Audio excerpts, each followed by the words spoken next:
At Promontory Summit in Utah, the 150th anniversary of the Golden Spike featured historic reenactments that included Chinese-American performers.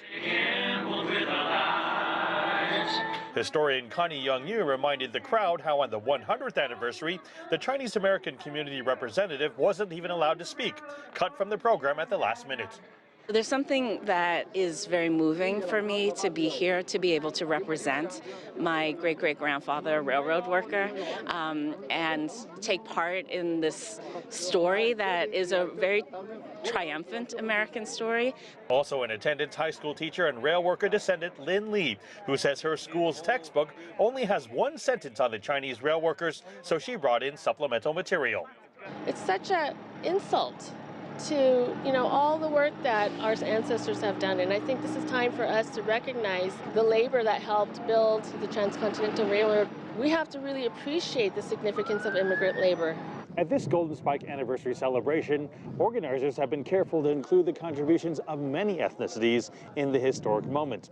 As for the role of the Chinese rail workers, that's being further studied and examined at events across the state of Utah. The Chinese Railroad Workers Descendants Association held its own Golden Spike 150 conference where about 750 people attended, at least 60 of them descendants of Chinese rail workers. President Michael Kwan learned from his grandparents that his great-great-grandfather worked on the Transcontinental Railroad. The documentation wasn't there. The Chinese really were not considered people worthy of recording.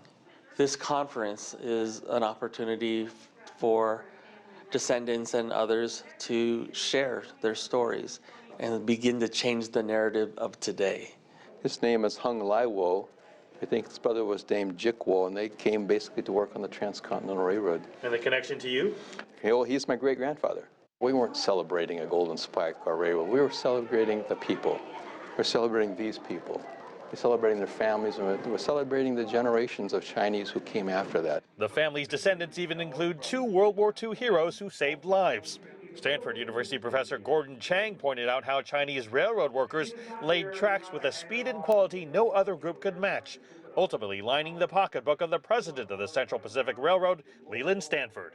Without the Chinese railroad workers, the western portion of the Central Pacific Railroad probably would not have been completed. And Leland Stanford may not have become so wealthy that he donated his money to build Stanford University, which means that I might not be here today. History-altering work that is finally being attributed to those who gave their blood, sweat, and tears for the development of America. Bork News, CGTN, Promontory Summit, Utah.